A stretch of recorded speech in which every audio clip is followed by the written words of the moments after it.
TV now. And today I've got my co-host with me. Oh, thank God she made it today. Woo! Her name is Zaki. And I've got two beautiful young ladies here. I've got a beautiful social worker. And her name is... Stephanie. Hi, everyone. And I've got Lucinda, who is a hypnotherapist. But she deals with mental health as well. So she's going to introduce herself and then we'll start going. Because today's show is more about mental health and social work support in the Black community, especially for the youth. And my co-host today has got her own question she's going to ask. And I'm so happy she's here today. Okay. So now I'll let you guys introduce yourself. Stephanie, please, can you introduce yourself? Yeah, so like I said, my name's Stephanie. I'm a social worker. I've been a qualified social worker for 2 years now, coming up in September. Okay. Yeah, and I mean, I've like always wanted to work with children and families since I was a child, and then managed to find my way into social work somehow. Managed to find myself into social work. Okay, that is really nice. I wanted to get away from my children. Right? That's another issue. But listen, please. Can you introduce yourself and tell us what you do? Because I know you've been here before, but yes, go on. So I'm a hypnotherapist, which means I do a blend of psychotherapy, counselling therapy and meditation. So I teach my clients how to rewire their brains so that they can build a better mindset, a stronger mindset, a more resilient mindset. Okay. And I show them how to do that through different techniques and tools. Okay, does that apply to adults too? Oh yeah, everyone. Oh, thank God. All ages. My co-host, please, can you give us a background of yourself and why you've not been with us for a while? Yeah. All right, cool. So my background is accounting and finance, to be honest. Yeah, quite different from these two, you know. It's not really the same thing, but we go, we move. What else? Is there anything else to add? No, I mean, I graduated a couple years ago and stuff like that. And yeah, I think my stream or my occupation, I think that will be in finance for a pretty long time. Why did you go into that though? Finance. I was trying to go where the money resides, man. You just want your paper, huh? You know, I was just thinking, to be honest, to be fair, back in the day, my mum did want me to do something to do with science or medical, like, you know, because they're used to that back home. But then I said to her, no, I'm not doing that. You know how it goes. Lawyer, doctor, nurse, engineer. I said, no, not really for me. So I just said, let me see where finance takes me. And I just know that there's some security there when it comes to having a job and money and stuff like that. So I just knew that it would pay off in the end.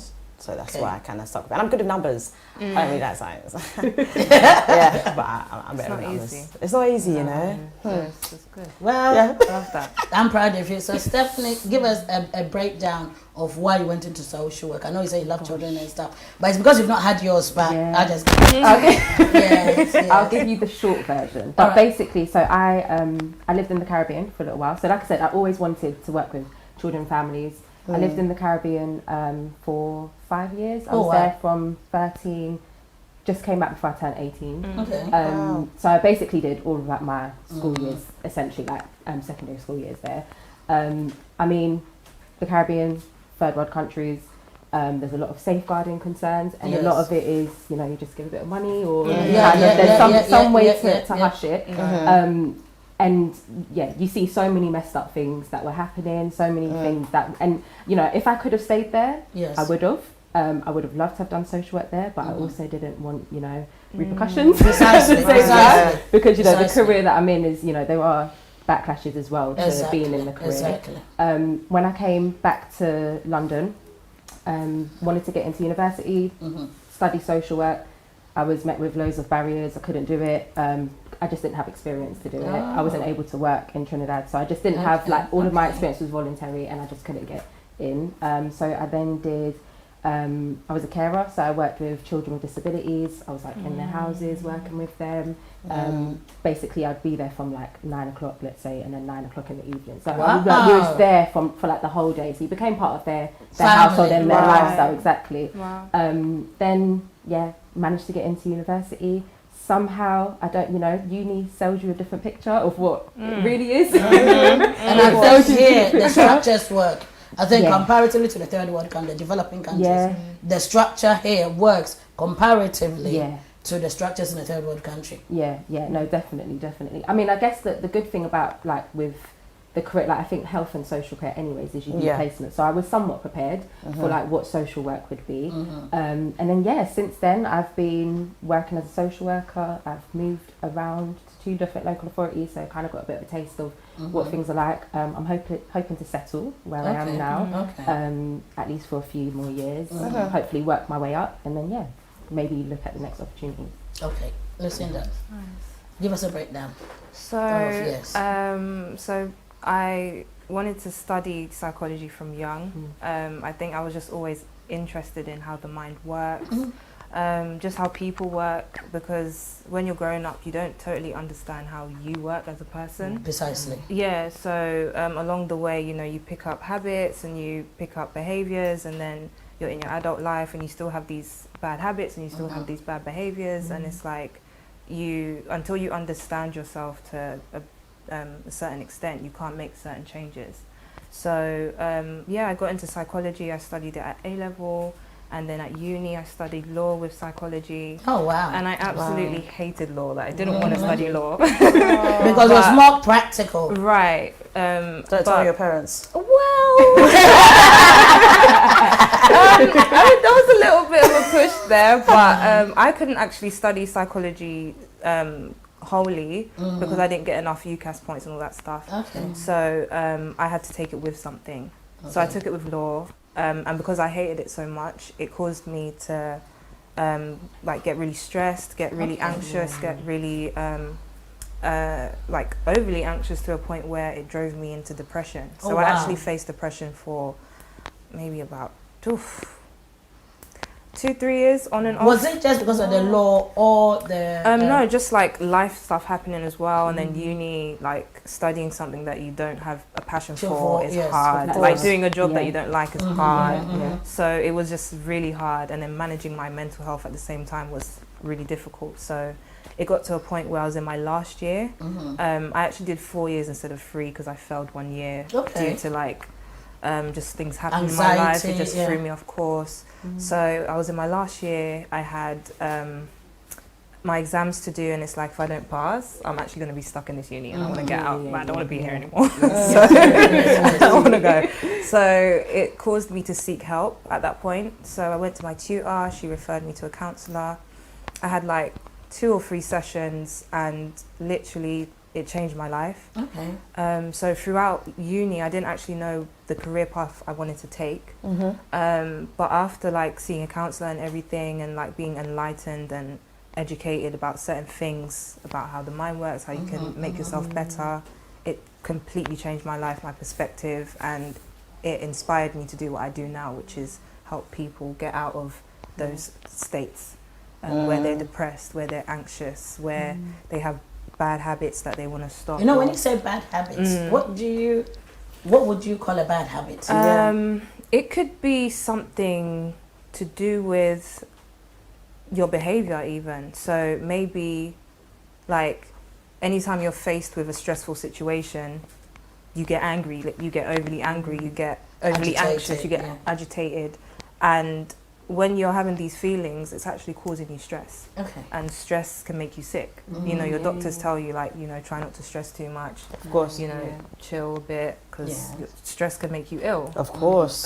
Physically and mentally. Right. Yeah. And so it's habits like that are very unhealthy. So habits like that. So helping people create better, healthier habits so that they can live happier lives, sort of thing. I've actually got a question actually. So, because obviously you guys are both black, and you know that there's this lack of security there with, just mental health, with this health in general within the UK. How do you create that kind of space for people, for them to feel reassured, to be honest? Because you already know that it's already a bit of a sticky situation. People don't want to turn themselves in. People don't want to diagnose themselves. People feel stigmatized. Exactly. And obviously, working as professionals, how do you, whether at work or outside of work, how are you able to put your best foot forward and say, okay, let me help you with with that, I don't know, with ease, because it's not an easy thing. Do you get what I mean? It's like, for example, telling a sibling or a friend or something, you're going through this. Not many people will acknowledge it, because they feel, okay, if I go to the NHS, what are they going to do? Or if I go to this place, what are they going to do? Do you know what I mean? And, or not everyone has the funds or whatever it is. So like, how do you kind of work around that, knowing that we're like a scapegoat, something to do with that? Because you're a social worker. Yeah. And how would you approach that when you are dealing with, because I know there's certain times that you go in there not to take the children out. Yeah. But And you I go mean, in there most to cases, try that's and- not what we go and do. Like, that's like, in my career and like in like my time frame, I've never done that. Like, that's not been something I've done. I know social workers who have been 10 years and they've never had to remove a child from their head. So, you know, it's not something that we just do, you know. Yes, I think there's obviously yes. that misconception that that's obviously what we do. But yeah, in terms of with that, I'll be honest, I think I find it quite hard. Like, honestly, I find it quite hard having those conversations. I was actually like recently having a conversation with a parent, she's also black as well. And she, you know, one of her concerns was that, you know, if I don't accept this support, then I'm going to be seen as resistant. If I do, then I'm going to be given this diagnosis. I'm going to be given this diagnosis. And then I'm going to be prescribed medication that I don't want to take medication. Like, do you know what I mean? Like, there's all of these things. And I feel like when you're working, you know, I think I've obviously had similar feelings myself, like growing up in terms of like mental health wise. You know, we all have mental health challenges. Of course, And I don't know, if I'll be honest, I find it quite hard having those conversations with parents when they're struggling as well. And just, I think most part of it is just really hearing where they're coming from. And I think also with support, and I think in any aspect of support, the right time as well is, you know, if you're not willing to accept support right now, then, you know, it's not to say that you're never going to accept that support. So you give but them maybe that option. and I mean, sometimes I have had to be in a situation where I'm like, look, you actually do need to take this support. Like, some of our concerns are escalating where, you know, we actually really do need you to engage with this service. And those are hard conversations to have. But yeah, in other cases, you can kind of be like, look, let's explore it together and kind of like understand why you don't want to accept this. And oftentimes it does go back to the thoughts of, you know, I don't want to be stigmatized. I don't, you know, my own Want to be experiences. labelled. Exactly. So, same Right, question. so, like, just picking up of what you said, like the resistance of being open to taking the help is the resistance that is causing you to not move forward. I know there might be uncertainty about the services and what's going to happen next and stuff, and anxiety, which is I'm sure is So going to your voice is a bit low, they don't hear you. Oh, Yes. sorry. Okay. I'm just used to speaking quiet. But yeah, like just not being open to it and resisting is you're limiting yourself. And I think as a black person that you know goes through a lot of situations that will cause you to feel stressed and anxious, and you might not even know where to go or how to deal with it, but there are options, like you said, like you give them the option, you let them know what's out there, what help they can get and stuff, but at first they have to be open enough to be open to it. But your way is different. Because you're saying that you're rewiring. So give us how you would, you know, if somebody comes and says, okay, let's say my brain is totally screwed up. I need to unwire it and rewire it. How would you approach it? So it's a thing of... Because I know young people are more resistant. So yeah, like the thing is there's, you'll have a fixed mindset and then there's a growth mindset. So when you get to a certain age, around 35, you're... Fixed. Yeah, you're fixed. Basically, So unless, well, there's always a chance you could, you could pick up from there and still make changes, but it can be a little bit harder. But by then you already have like a set of habits and behaviors and stuff that you're used to. So when people are trying to change, and change is hard, people don't like change, it's uncomfortable, it's not familiar, there is a lot of resistance, but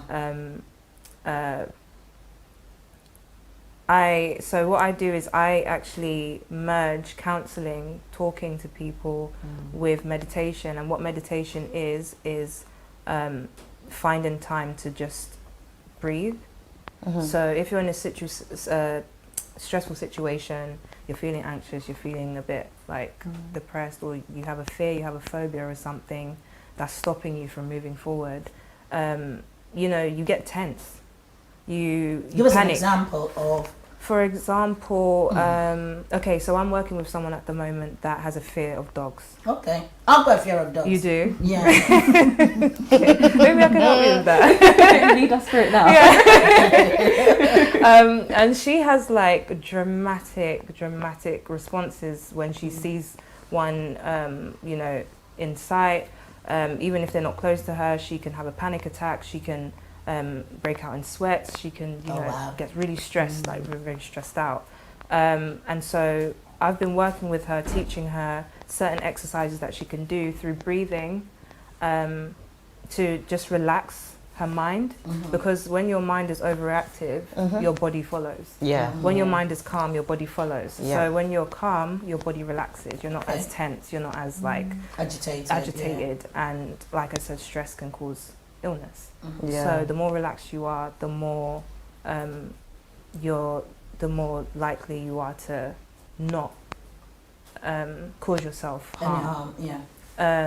But when you're stressed, you get tense. Your breathing gets shorter. You can't think straight. You're like, you just don't know which way to go. You're panicking. You can't breathe. You're not rationalizing. Right, you're not. And you know, if you're not rationalizing in a stressful situation, you can make things worse. If you're calm, you can make better decisions. You can think straight. And so I teach people through that. That's like the first stage. The second stage is reconditioning, using affirmations, repeating affirmations. So I think you were saying something earlier about like studying what you were studying wasn't easy. It wasn't easy for you. No. Yeah, no. we do a lot of things that are not easy, that like is very hard. If we've grown up with a mindset that is like, you can't fail. Yeah, Like, like you know, that you can. It's just like we haven't been taught how to cope with it in that kind of sense, or what routines or like even what you said, like exercising to use to that kind of desensitize you know what, I don't think we've not been taught. I think we have this thing that as black people we have to do above the norm. So we are in a way overachievers. So it's like we fail. So I think that is what has been ingrained in us as parents, that you have to be above, you know, you have to be, because you have to be an engineer. Remember we were talking about the career choices. Those career choices are not easy choices. So yes. But I do think I was going to say no, but I do think we haven't been taught though, because I don't remember at any point in time to say if I see like my mum's generation or anything going through stress, they don't acknowledge that. And they don't know how to deal with it at most. Acknowledging it is a way of weakness. How dare you? Because at a time when I was going through my depressive state, I don't think my parents understood what depression was. Because like, it's kind of like we feed you, like, what is we that? clothe you. What is your problem? What's that to be? So the thing that you're complaining about is small. I don't compared to what we've done back home. We used to fetch water from exactly. And we had no light. You got light. What's your problem? Honestly. So but the thing in this life is that like no matter how big or how small, like everything matters. Like something that's small for you could be big for someone else. That's why I've realized that some young people commit suicide, because I remember it's many years ago. I was this examiner, I've forgotten what it's called, but anyway, I used to go and invigilate, and I remember in the school there was a young girl that killed herself, and she was only in year 10, and it was so sad because in my head I'm thinking, what is she killing herself? You understand what I'm saying? So as you were saying, it can be something as not little, but something as little as being called names during school. Like for example, I was bullied throughout my secondary. Really? I was bullied quite badly throughout secondary school.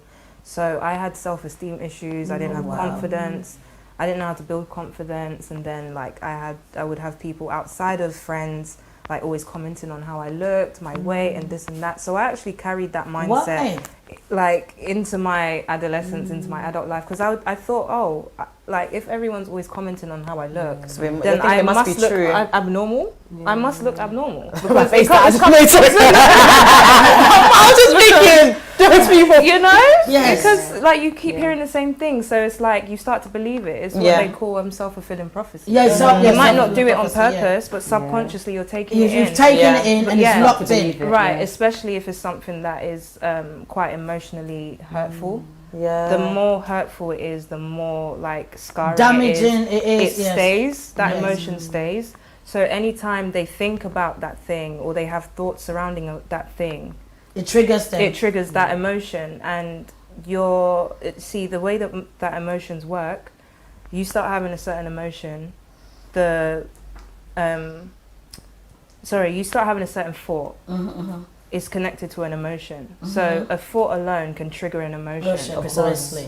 So now you're in that emotion, you're feeling that sadness, that Insecure. So grief, even if you're in a that relationship, insecurity. it can actually have a knock-on effect in that Oh relationship. yeah. Because even it might be a joke and you're thinking, how dare you say It's that? getting to you. Yes. Now you're Yeah. feeling a bit like, oh, why did you say that? And now your behaviour is changing. They towards become the person. insecure. Yes. Right.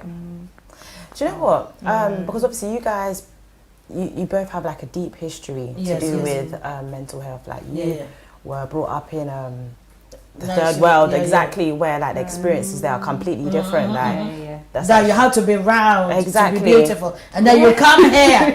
and then that's they're something telling else. Yeah. But no, because I remember before I had my kids, I was 6 stones, I was very skinny. I've got pictures to prove it. So don't I remember I wanted to put on weight. Yeah. And then I remember my mom used to say to me, oh, you know, your shape, you've got beautiful shape. And I'm like, yeah, right, with my skinny legs. And so I remember when I used to go to the GP, I used to put stones in my pocket. Because every time I go, they're saying that you're underweight. You just put stones in your pocket. And I remember I was 18 and I still went to a club with the kids' dad. And they turned me out. And I was so upset. And my sister that was actually younger than me, she got in. So I really felt very, very insecure. Yeah. So on that note, I do understand what you're saying, that sometimes there's certain things and I know this thing. But with you as a social worker, if things of that nature comes up, how would you be able to deal with it? Because I know that when you go to every home, every case is different. Yeah. Every case is different. That's what I was just about to ask. Yes. How do you safeguard your own mental health? To be honest, it's a question That's a because good question. yeah, Oh, because wow. if you're dealing with other people, and I just want to give you a quick example of one of my ex-colleagues. So he used to be a therapist, and he was doing therapy for about 4 or 5 years. To the point to where actually he started having cardiac issues because he was On carrying, him? because he was carrying other people's His problems, baggage. and that when he would leave the job, it would still be something that he would resonate with because you feel for these people, Yes, people that you know that are going to yes, commit yes. suicide, people that you know that are going through things that seem like they're much more severe than yours. You're feeling like, what else can I do to help you? And whatever you do, you feel like it's not enough. I'm not saying obviously what you guys are doing is not credible, but sometimes when people are at a certain level or like, are so deep within their mental state, sometimes it just takes a really, really long time to pull them out of it. So he has now permanent cardiac issues that he has to go into for hospital, and he had to remove himself from work. So my question is really to you guys, that as much as you're helping other people, what do you do to protect What's your yourselves? escape? Yeah, exactly. Like it's so important to put yourself first as well, like with that. So like, because above everything, even though you're helping all these people, you come first. And if your mental health is not in check, then how do you even help other people around you? So that's a question. You know what? I think I had. So, like I said, so before I moved to Hackney, like working with Hackney, I was in another local authority, and I really loved it there. Like I still do. I had really good experiences there. I probably would go back. Near the end, it went really downhill. My caseload went crazy sky high. Like it was unsafe, completely unsafe. You were, I don't even think, you know, the term chasing your tail. I wasn't even doing that. Like it was, you're doing a visit, you can't even put things up on the case file. You're literally doing whatever you can. You're just trying to, you know what, maybe the visits are more important than doing my assessments. Like it was crazy. I was working till like 11 at night. Sometimes I was waking up at like 3 in the morning and I'm like, panicking. I'm like, I've got to do more. Like, and I'd I've start work at that time, yeah. like 3-4 in the morning, and I'm there, like in bed, like Really? typing away. Yeah, it was crazy, and I had a huge like decline in my mental health. Like it went really, really bad. Yeah. I wasn't putting myself first, but at the same time, I don't feel like I would have even had the capacity to put myself first because of how much work I had, and that was really hard. I developed like breathing issues from that, so I already had kind of things, but then I have an asthma pump now, so it's like, oh wow, yeah. Wow. So I mean, I use it as and when, but my mental health like really went down. I had to seek like help from the GP. I'll be honest, it wasn't that great, the support, but you know, it did what it did at the time. And then I kind of just said to myself, look, you know what, you just need to leave. Like, this isn't the setting. I wasn't enjoying work no more. Like, I was like, I love my job, but I'm not enjoying this. Like, this isn't safe. One, like, my priority is always the kids. Like, as much as I come first as well, my priority is always the kids. Like, and I'm like, I can't even do that. Like, I don't feel like I'm really looking after them and making sure that they're okay. So yeah, I said, look, you know what, I'm going to leave. A lot of people questioned me and said, why are you leaving now? Like, let them question.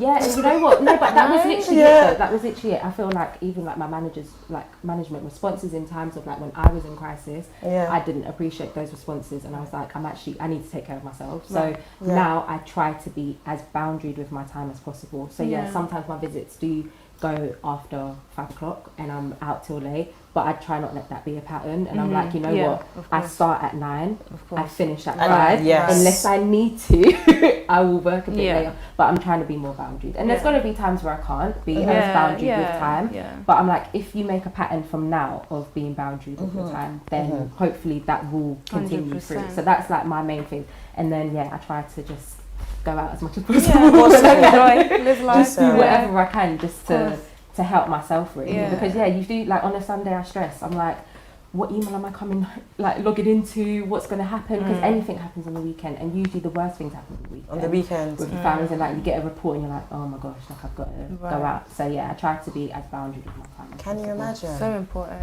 First of all, well done for having the courage to actually remove yourself from what this is not easy to it took me a long time. It took me a long time. It took me 8 months to make that decision, and I was in that for 8 months, and it didn't get better. It just kept getting worse. And it can get like that. Like it can get that bad. And like you were talking about the patterns, people are so set in these patterns that they forget, boundaries. I need boundaries so that I can keep myself safe. It's not like to hurt other people. It's not to be rude to other people or be a type of way to other people. It's just for you so that you can maintain relationships, so that you can maintain you know, just things around you, going to work and doing your daily stuff.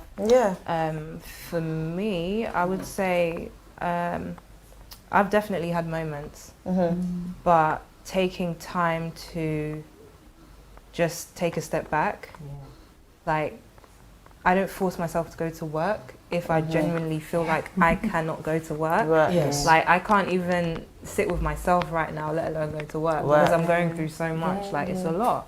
So taking breaks is just so important, and it's you know what you were saying with the fact that your stress led to you having breathing issues and you as well. Like it's bound to happen because. You know, scientifically proven that stress hormones can deregulate your genes. So that can cause disease, which is that's a long-term effect. To have a disease, that means you have a long-term effect. So if just by your thoughts alone, you can turn on stress. You know, you start thinking about your problems, you start thinking about this that pissed you off, or that, or this, or whatever. Like you can turn on stress just by thought alone. Really? So if you like, it can make you sick. Your thoughts can make you sick. That's how you get depressed. I've seen it. That's how you get depressed. Seen it, 100%. That's how you get anxious, because of the way you're thinking. And so if your thoughts can get you to a depressive state, if they can make you sick, then could that mean that your thoughts can also make you well?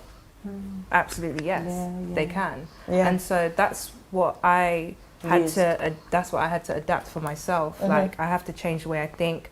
I need to read the right books. I need to clean out my feed on social media. All these people that I'm following that are just not adding any value, not adding any knowledge to my life. I need to X them out, delete them, unfollow them. Like, you know, detox. Yeah. You have to detox. You have to. So how do you be detox? Around the right people. Oh, okay. Being around the right people, you know, distancing yourself from certain people that maybe you can't relate to anymore because you want to do something different. You want to be something different. And so, even when it comes to friends and stuff, sometimes it gets to a point where you just don't relate anymore. But it's because you're growing. In another space. Elevating. You're in a different space. Yeah. Even family. Yeah.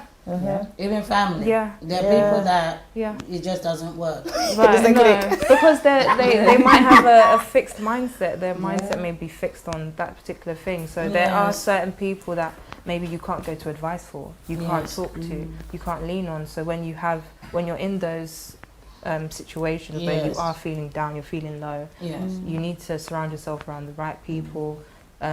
Just be in your own space as well. Get used to being alone with yourself in your own space.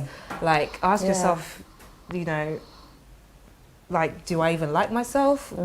What am I like? What makes me happy? What doesn't make me happy?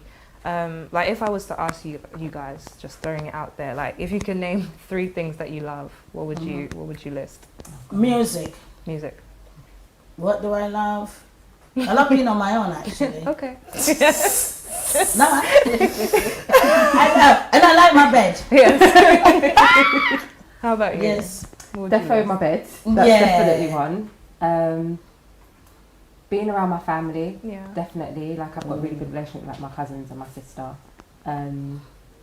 And probably music, or maybe like a Netflix show, like Netflix. TV. Netflix that would be what would.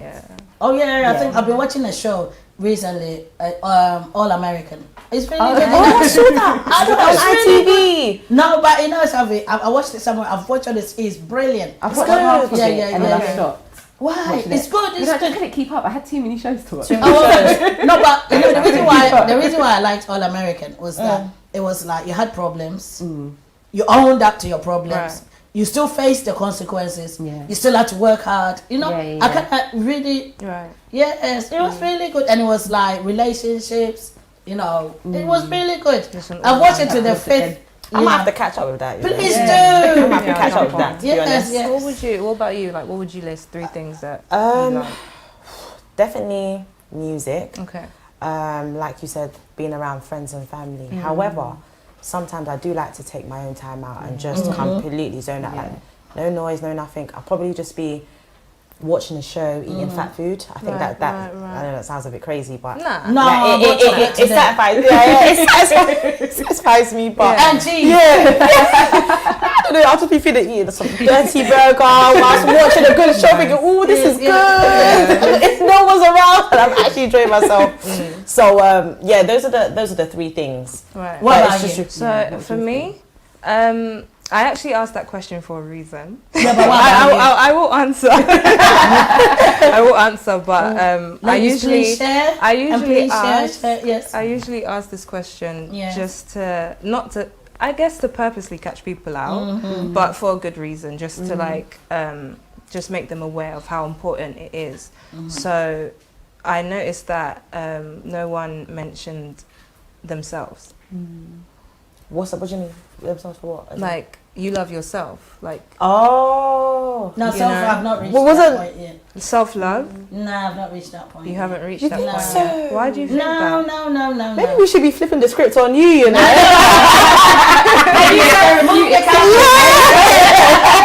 Do one, a live session, I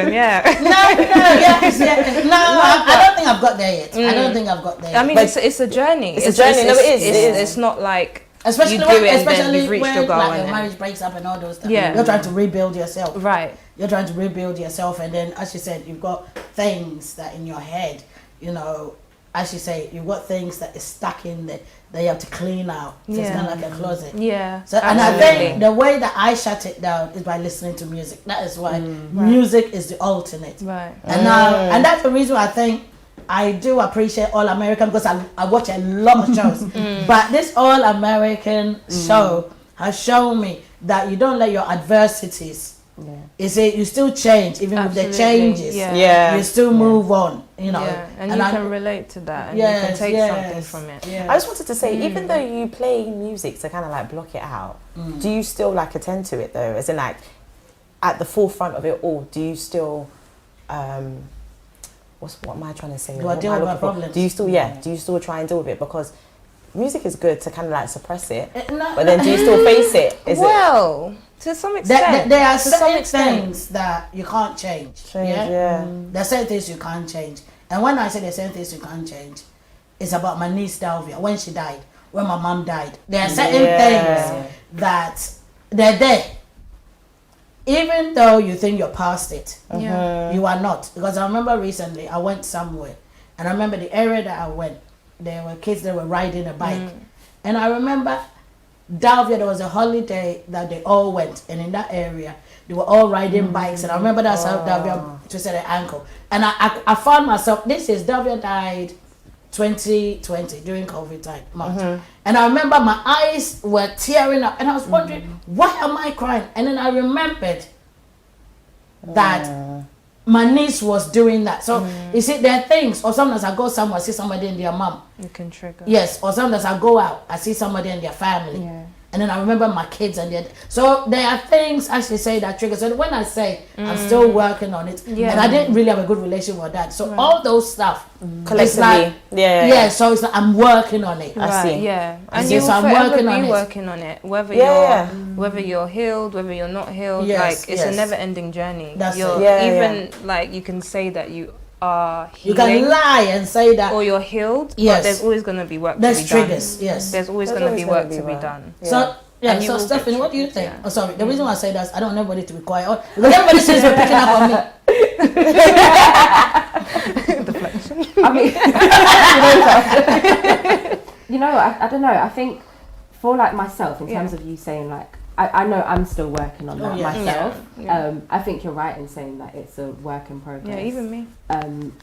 Because small things trigger it, and then you're kind of back in that space where then you're kind of having like when some of my friends, when I speak to them and they're kind of going through a really bad time, I remind them like, remember that place that you were in when things were really bad? Is that what you kind of still want to be? Like, do you want to go back into that? 'Cause that's how I like helped myself. Like when I was going back into that bad place, I was like, I actually don't want to go back to that. Like I didn't enjoy that. Like I got into a point where I was like, how do I get out of it? I'm like, I don't want to get back to that. And it's like, okay, you've got to find things that are then going to help you get out of that. So it's like, okay, so whether it is, okay, don't stay in bed. You've got to get out, like get up in the morning. You're not going to chill in bed because you know how that kind of progresses. Then you're just staying in bed and all of that sort of stuff.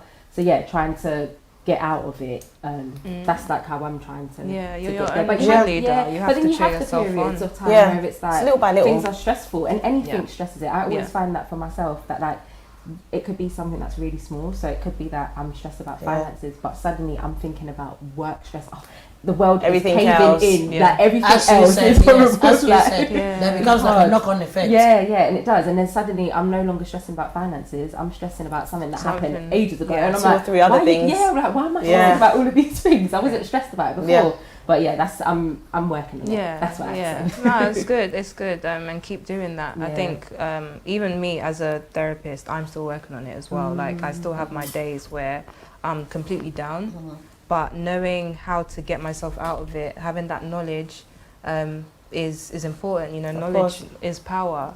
But also knowing yourself and knowing how to help yourself is self-empowerment. And so you want to be able to know how to self-empower yourself, the things you can do, you know, the people you can talk to, and that's why there's services like, you know, what you do, so social services, and then what I do as well. But you know, when you said that, it reminded me of my sister-in-law, my brother's wife. That she is doing a master's for therapy stuff, and she says they've got therapists for them as well. We have to have therapists. I think therapists get therapy. That's So what? They have a therapist. So that's a cycle. It's a cycle. It's a cycle. I think in most careers they when I say most, I think like a lot of like maybe the frontline staff, Public service servicing actually have a lot. I think probably social work is probably the only one that they don't have. I think some local authorities do. No, but not you many guys do. need. We do. I know you I guys. would say that we do. We definitely Yeah. do. I think we need to be able to access That, because the yeah. things that you go. Sometimes it's not even just the home that you go into. Sometimes it's just the information that you get. Yes. You know, I'm like one of the families that I've been recently working with. Like it's overwhelming. Like it's so overwhelming, and it's like I've had sleepless nights from it because I'm like anything can happen, and I'm worried. I'm actually literally. It's not just my work, and then see you later. I'll see you tomorrow to find out what's happened. Like I'm genuinely worried about what is happening for this family, like what is happening for them. So yeah, it does. I think they definitely need to have more support available for not just social workers. I think any career. No, really, but they need because the way you're saying, as much as you love your job, it's having an impact on you. So if it's having an impact on you, then how do you do? You wouldn't be able to do your job properly or service these people properly if you're not, as I said, in a good state again. And the funny thing is, when you leave that profession too, that is a loss for that for that department because you could have sort of like made a change. Yeah. And I feel like that is. I mean, when I left the place I was working with before, they were like, you know what, like because a lot of us left, like basically our whole team crashed, and a lot of people left because of the situation, the management. Yeah, because of management. And I think that goes into like how important it is to have a good manager, someone that you can actually approach and say, I am having a difficult time, I need your help. And it is really hard. I think it's hard to even admit that as well. One of my I try to have this mindset where I'm like, if I'm asking my families to admit that they need help, I need to also be able to do that. I have to be able to, like, you know, if I'm asking them to be like, look, this is an issue and you need to be able to share that with me, I need to be able to do the same with my manager. And it's hard. It is really, really hard to do that. But that's why I don't like it when people love to like bash public health quite a lot. The NHS, That's it. I really hate it because I'm thinking that if you really want to be complaining, then you go and do it. Like you go and do it because it's free, and things that are free are not easy to access. They're not easy to get. But it's not free. The thing is, we pay our taxes, but people have this idea because I worked in NHS. Sorry to cut you. I worked in NHS frontline because I worked in Guy's and St. Thomas's. I recently was working in audiology, and the thing is, people have this notion, that we're paying you to do a job, so we can shout at you, we can be rude to you. I want it now. I'm paying you. So someone else like, oh, today you're not paying me enough. Go ahead, sweetheart. It's true. Like I just don't like it because even though I know we are paying through taxes, but then in order for like both you guys to get more funding, more taxes would have to be taken out. More people are complaining. The percentage, the threshold, it just gets cut even more. Then now this is where the cost of living comes in, and you're just about able to break even. It's a cycle. Because if you had to go to the times of where or how the Americans are living right now, there's a huge distinction between the high class and then the low class. They can barely, what we have in terms of benefits is like sky high, ridiculous as compared to what some other people get. So I always tell people, like, I know it's hard to access and I know it's a long way, but you still have to be some gratitude. No, but to a degree it's hard. Do you know that it's not hard? The problem is there are people that they've got the resources when they book their appointments, they don't cancel it in time. So that resource is now wasted. So now most of the deficits are from wasted appointments. So let's say somebody's booked, let's say that we've got a wait list.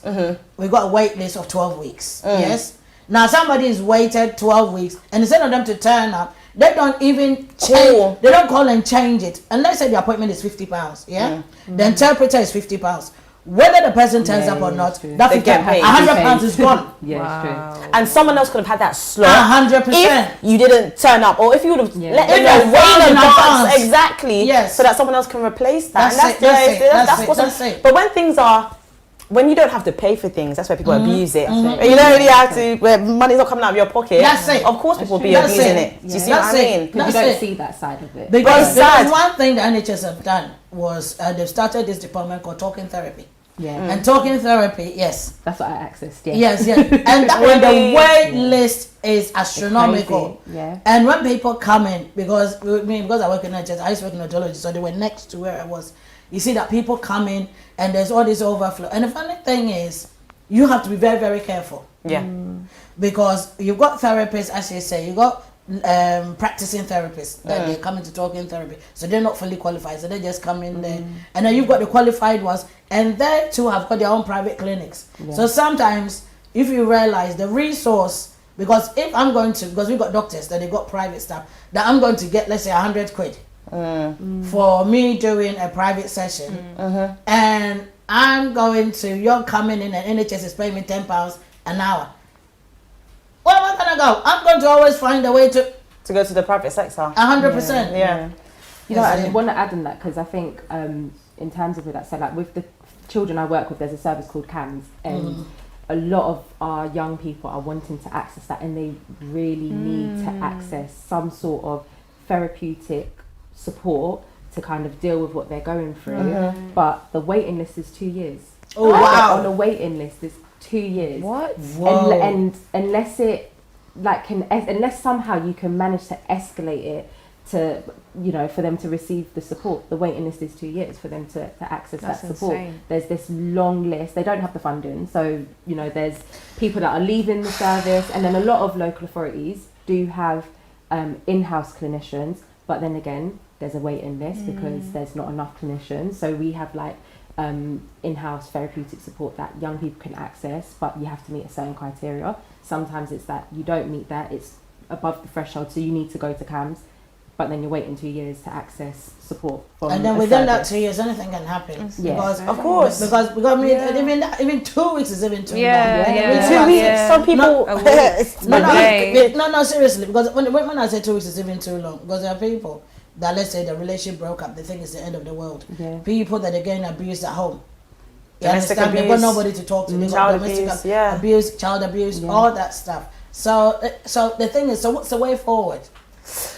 That's the One, big question. I think it's that cycle though, because I think it's like you need more funding, and then you'll be able to have the clinicians to provide that support, but then you're probably not going to be able to pay them as much. So then they're gonna go private potentially, and then you're back in that cycle again where there's not enough people to provide that support, and then it's just back and forth. It's like there's I don't know if there's a real solution really at the moment. I don't know. Listen, yeah, you know, do you work with NHS? I don't.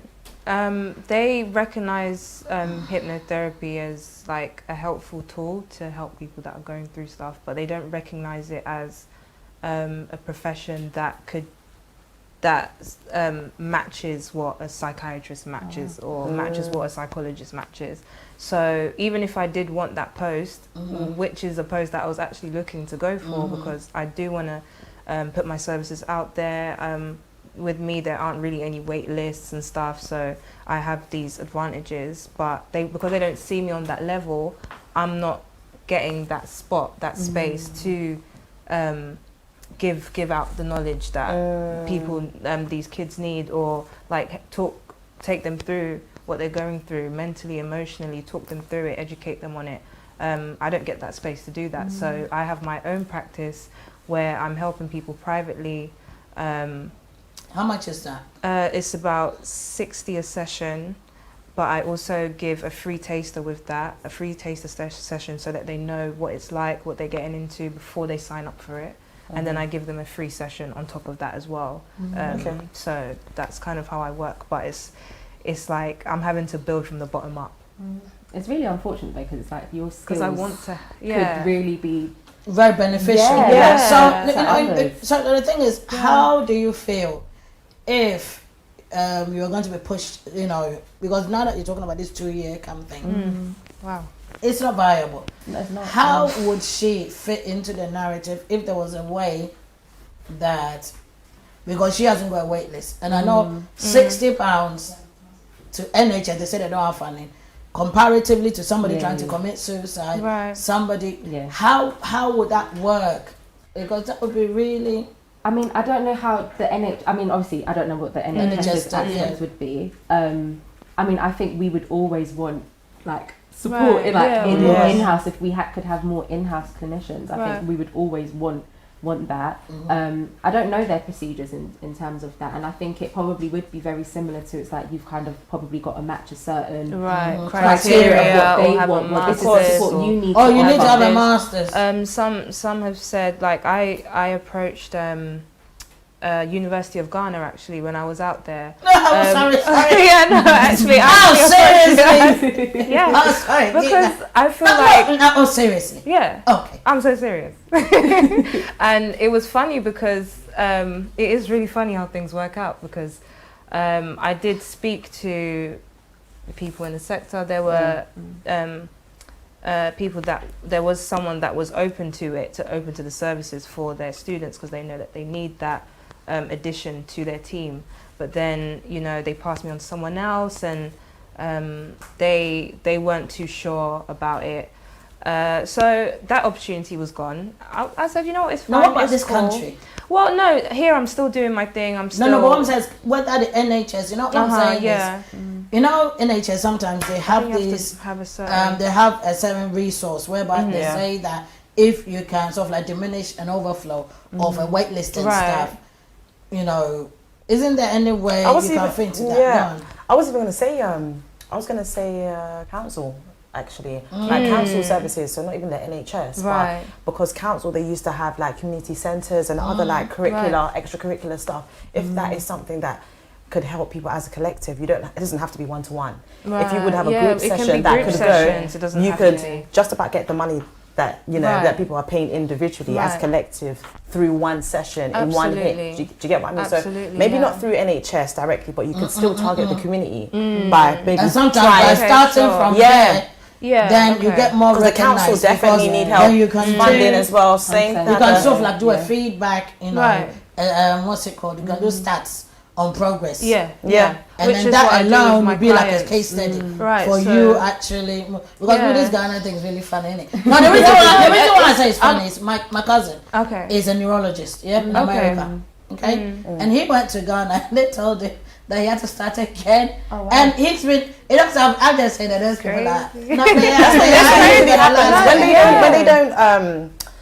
when they don't feel like when they can't convert your what's it called again, like your exams or your qualifications, or they don't recognize it, they're just thinking, okay, they recognize it, they just feel that who the hell do you think you are, kind of thing. No, they do. What they did to me is like, it wasn't anything bizarre, but obviously it didn't go through. The opportunity didn't go through, which is fine, it's okay. That just means that there's a redirection. I have to redirect myself somewhere else.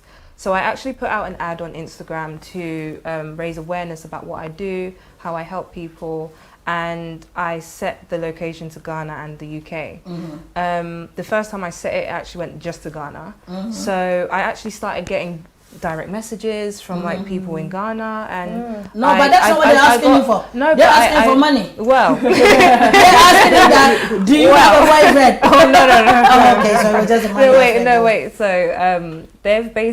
I've basically gotten a student that is from the University of Ghana, reaching out for help for self-esteem issues, for confidence issues. Well, I'm just like, look at that, you know, and these people just no, you have to look into it. But you know what? I'm work with Mavis.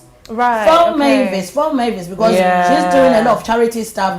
You know what? When we finish, phone Mavis. Yeah. Okay, I know. We've only got about less than 5 minutes. I want everybody to give me a little bit, you know, like a roundup of, you know, what you do, how they can, you know, the services. Because the thing was how the social services help the youth and all that stuff. So give me a little roundup, and then So I mean, each local authority is obviously different. I'm in Hackney at the moment. There's quite a lot of youth support at the moment. There's a service called Young Hackney, and they literally teenagers with all aspects. You've got the concerns around like extra familial risk, so that's just like on the periphery of gangs. Also support with young people who are involved in gangs as well. Young people who need mentoring, so it doesn't even have to be those sort of concerns, just you know, maybe schooling, education sides of things are just really finding really challenging. I always recommend like Young Hackney, like just in terms of like for young people just being able to have, and I think it's kind of like community centres as well, if that makes sense. So you're around other young people similar ages to you, you can also access some one-to-one as well, but you are around other young people who are similar ages to you, going through very similar things, Of course. able to make friends that way as well, and also access some support whilst there as well. So it's not just a centre for you to just go have fun, essentially. Okay. But Like, it's to have fun, but socialise. also having some support on the side as well. Okay. In terms of with obviously children's services, we obviously receive referrals, but that doesn't, you don't just have to receive a referral, like you can also make contact with children's services if you need support. Okay. It doesn't have to escalate to children's services, it could also be like through early help services, so there's like parenting support as well. Oh, okay. So there's a number of different things that are offered.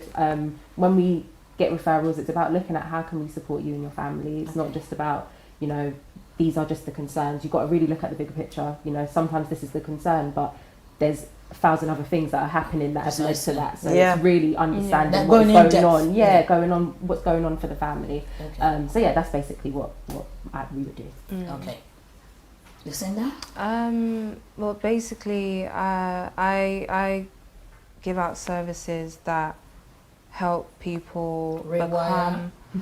rewire their mind so that they can think more positively, think more clearly, think more healthily, because when you're able to do that, it translates in your body. You know, you feel better, you feel good, you feel healthier. And so people that are, you know, that have fears, phobias, like I said, I was dealing with someone that has a fear of dogs. I've dealt with people that have had fear of spiders. I used to have a fear of spiders. It's still but there's been improvements. So it's like, you know, helping people also that have self-esteem issues, confidence issues, that are going through stressful situations, traumatic experiences, heartbreak, all this stuff that can really put you down under. I have services that help bring them back up. So how do they get in contact with you if they do? They can follow me on Instagram on Soul Guide, so that's SOL_guide, and also on my website they can sign up and book a free taster session on sourceoflight.co.uk. Okay. Thank you very much, Lucinda. Yeah.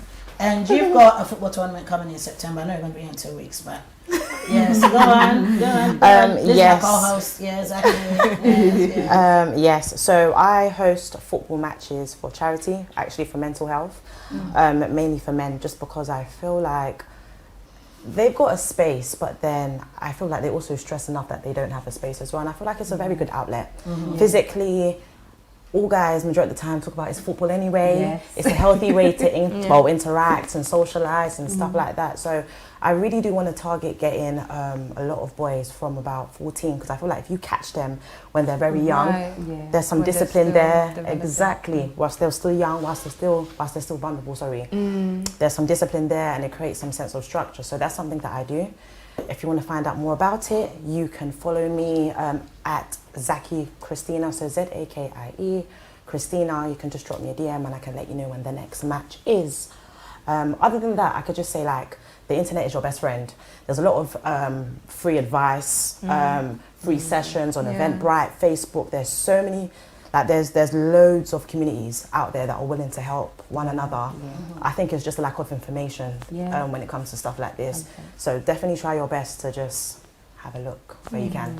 Okay, thank you very much. And thank you for the viewers, and thank you for actually coming in, young ladies. You know what? I know you were nervous today, but but I want us to thank our producer. I always say our producer Joe and Stadaswa. We give them, you know what? I always say I take my hat off to them for giving us the love and giving us this platform. And I want people to share. I know people don't watch, but please share. And because this is very, very vital. And I thank everybody for tuning in, and I thank you guys for coming in. And thank you. Thank you. Thank me too. But you know what? Thank everybody, and love you all, and see you in 2 weeks. Over now. And this party is brought to you by Lawson Heber, producers of the Rayman Bitters and Delay Capsules, powered by Alodia Promotions and West Coast UK. It's the official launch and nominees night for the 7th edition of Tabia GMA UK. Only down, fell in love with a Ghana babe, but there's no love in this. GMA UK Artist of the Year goes to Wait, that is the last and ultimate award. The journey begins with a long list of nominees, different genres, solo artists, music groups, new sensations, unique efforts, all in one Ghana music affair. It's time to unveil the nominees. It is the official launch and the nominees night of the 7th edition of Tabia Ghana Music Awards UK.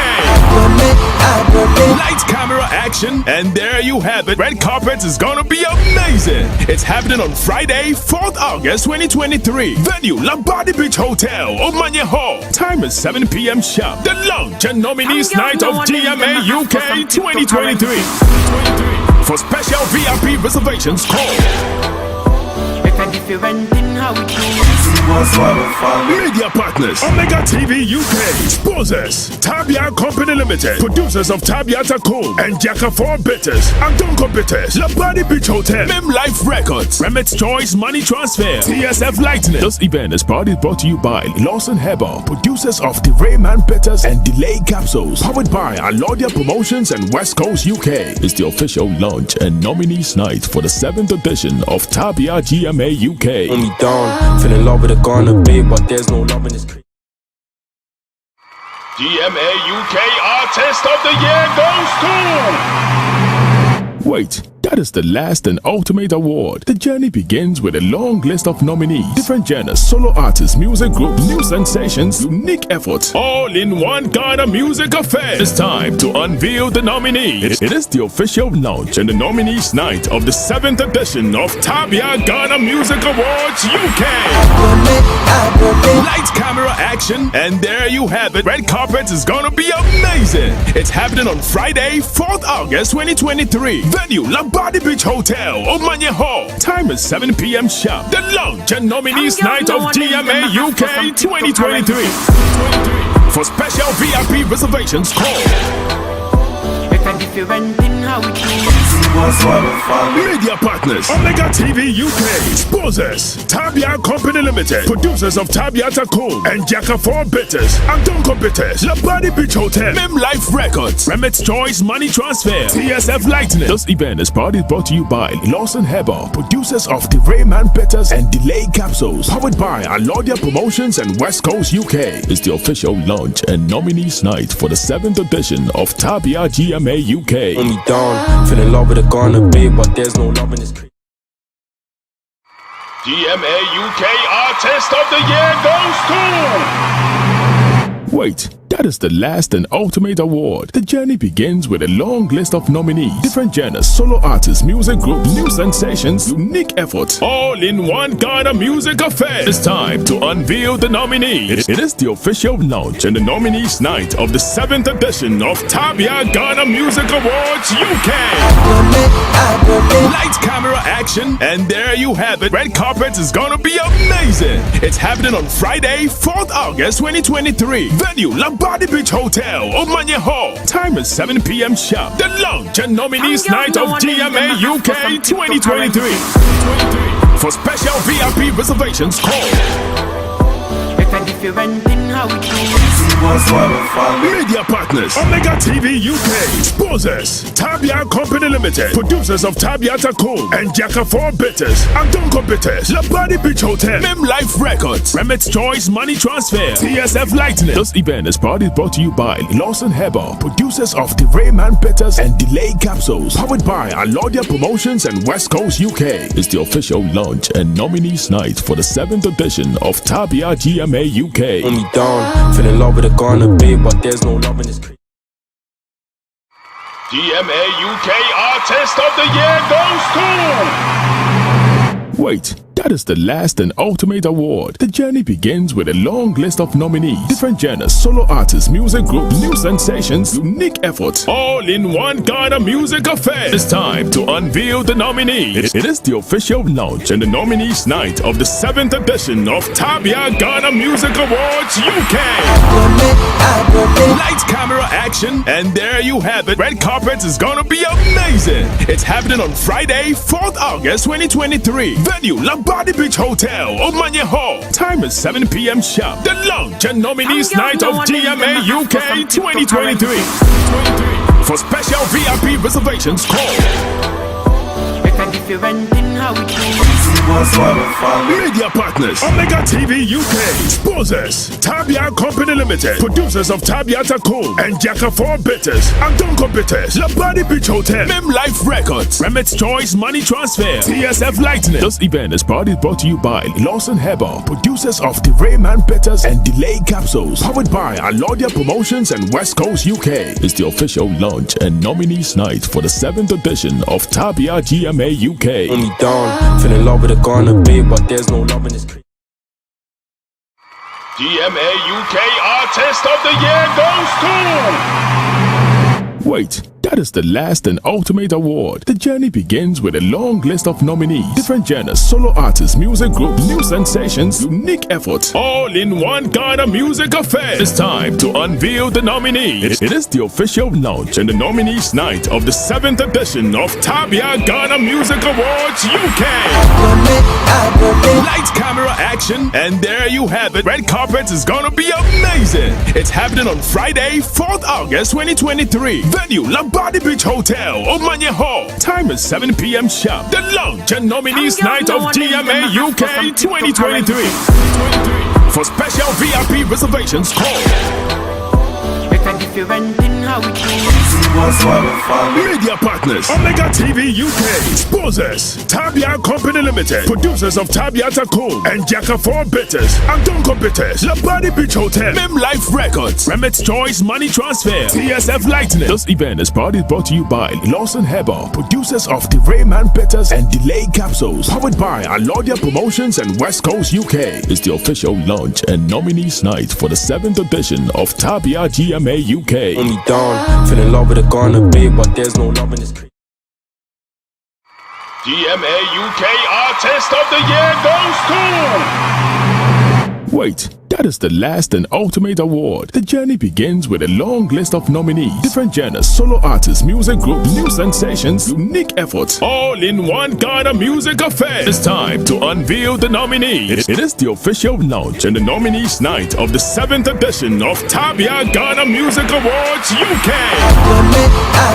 Lights, camera, action, and there you have it. Red carpet is gonna be amazing. It's happening on Friday, 4th August 2023. Venue, Labadi Beach Hotel, Omanye Hall. Time is 7 p.m. sharp. The launch and nominees night of GMA UK 2023. For special VIP reservations, call media partners: Omega TV UK, sponsors Tabia Company Limited, producers of Tabiata Cool and Jacka 4 Bitters, Antonko Bitters, Labadi Beach Hotel, Mem Life Records, Remit's Choice Money Transfer, TSF Lightning. This event is proudly brought to you by Lawson Heber, producers of the Rayman Bitters and Delay Capsules, powered by Alodia Promotions and West Coast UK. It's the official launch and nominees night for the 7th edition of Tabia GMA UK. Hold me down, fell in love with a Ghana babe, but there's no love in this. GMA UK Artist of the Year goes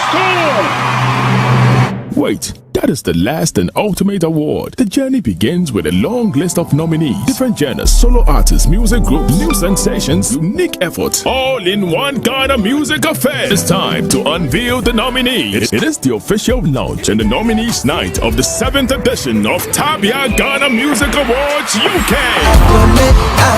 Lights, camera, action, and there you have it. Red carpet is gonna be amazing. It's happening on Friday, 4th August 2023. Venue, Labadi Beach Hotel, Omanye Hall. Time is 7 p.m. sharp. The launch and nominees night of GMA UK 2023. For special VIP reservations, call media partners: Omega TV UK, sponsors Tabia Company Limited, producers of Tabiata Cool and Jacka 4 Bitters, Antonko Bitters, Labadi Beach Hotel, Mem Life Records, Remit's Choice Money Transfer, TSF Lightning. This event is proudly brought to you by Lawson Heber, producers of the Rayman Bitters and Delay Capsules, powered by Alodia Promotions and West Coast UK. It's the official launch and nominees night for the 7th edition of Tabia GMA UK. Hold me down, fell in love with a Ghana babe, but there's no love in this. GMA UK Artist of the Year goes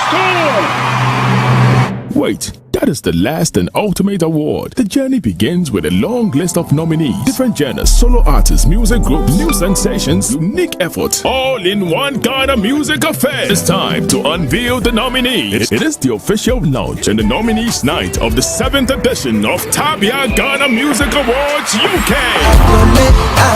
Lights, camera, action, and there you have it. Red carpet is gonna be amazing. It's happening on Friday, 4th August 2023. Venue, Labadi Beach Hotel, Omanya Hall. Time is 7 p.m. sharp. The launch and nominees night of GMA UK 2023.